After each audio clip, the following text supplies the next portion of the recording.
o STF definiu 40 gramas de maconha como limite para distinguir usuários de traficantes, uma decisão que pode revisar casos de pessoas presas com essa quantidade.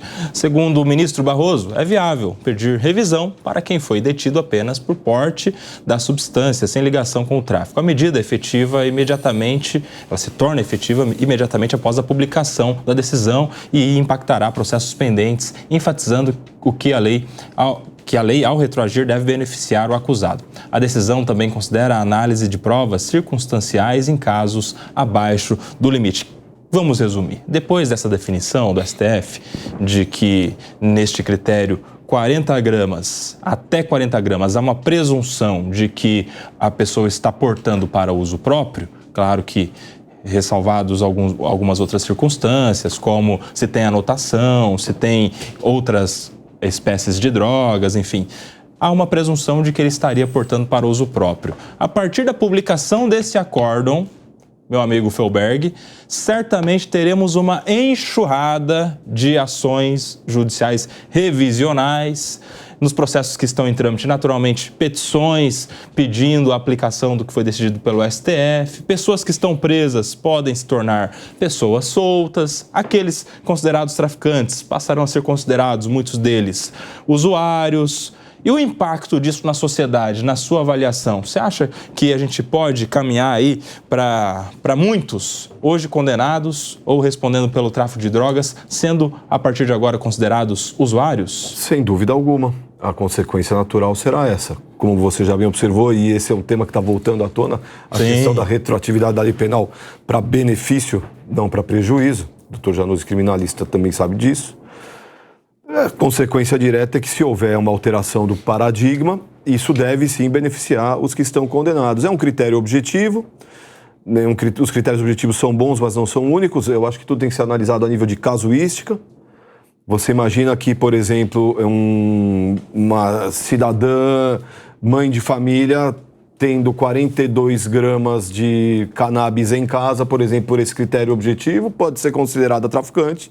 E se você pega um sujeito na rua com 20 pacotinhos, ou melhor, 19 pacotinhos de 2 gramas, 38, então qual é a traficante? Aquela senhora? Então é um critério que precisa ser analisado ainda caso a caso, mas eu entendo, a nível geral, vai haver esse impacto na sociedade, que você me perguntou, mas a nível geral é um avanço em termos de ciência penal, que esse problema seja tratado a nível de saúde pública e não a nível de condenação penal, pelo menos a questão do uso.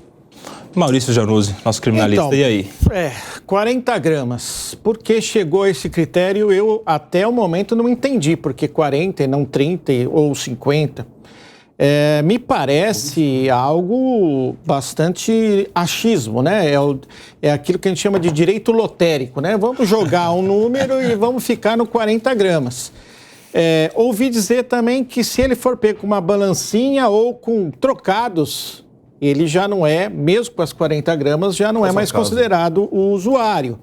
Então, assim, eu acho que o Supremo não tem esse condão de dizer o que é, o que deixa de ser, mas sim ele deveria fazer um controle do artigo específico da constitucionalidade do artigo 28, né? Do artigo hoje 33, e por que não falar qual conduta, né, é tráfico e qual conduta seria usuário. Aliás, quem está na linha de frente lá, o policial que dá o combate, o delegado de polícia que faz o flagrante, esse sim tem condição.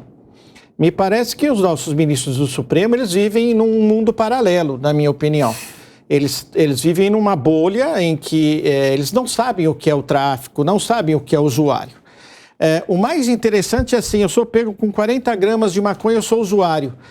Para eu adquirir, e ao adquirir essa maconha, eu sou o quê? Traficante, porque eu tenho que adquirir isso de algum lugar, ou de alguém. Portanto, eu estou alimentando o tráfico. Então, não dá para fazer um debate dessa forma pontual, como estão fazendo. E assim, falando, Coba, o que vai acontecer? São 40 mil presos soltos, que vão ser objeto de uma revisão criminal. Haverá, muito provavelmente, um mutirão para tirar todo mundo que está nessa circunstância da cadeia. E esses usuários serão mão de obra para o tráfico de entorpecentes. Essa é a minha opinião. Muito bem, eu quero saber a sua avaliação também, meu amigo Felipe Monteiro, sabe por quê? Eu acompanhei o debate da sessão de julgamento nessa semana, em que eles definiram esses critérios. E assim, ficou interessante, porque, tudo bem, o policial encontrou alguém com uma quantidade de drogas. O que ele faz? Leva para onde? Debateram os ministros. Chegaram à conclusão que leva para o delegado de polícia, autoridade policial. Tá. Muito bem, chega lá no delegado de polícia, qual a conclusão que eles tomaram? De que a apreensão da droga, inclusive, e faz um termo circunstanciado, um TC.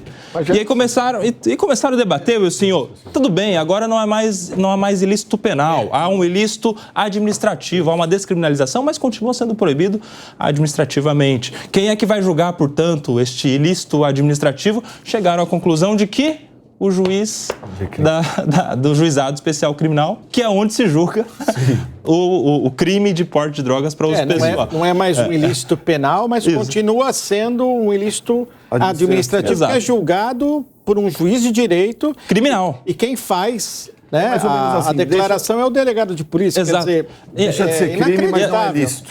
E assim a gente chegou, Felipe Monteiro, eu quero saber a sua avaliação, no único caso, a partir de agora, no nosso ordenamento, a partir de uma decisão do Supremo Tribunal Federal, que um juiz de natureza criminal vai apreciar algo que não é de natureza criminal. E aí quem assistiu os debates, assim, no meu ponto de vista, uma opinião totalmente pessoal, eu fiquei estarrecido, assim, com uma falta de conhecimento de prática mesmo de alguns dos ministros, porque teve confusão de condução ao delegado, à autoridade policial com prisão em flagrante, teve quem confundiu isso, teve confusão em algum momento do juiz criminal, isso ao vivo, do juiz criminal com o juiz do juizado especial criminal. Conceitos que a gente aprende nos bancos escolares da faculdade de Teve uma confusão até, Felipe Monteiro, de que, e onde não há juizado especial criminal?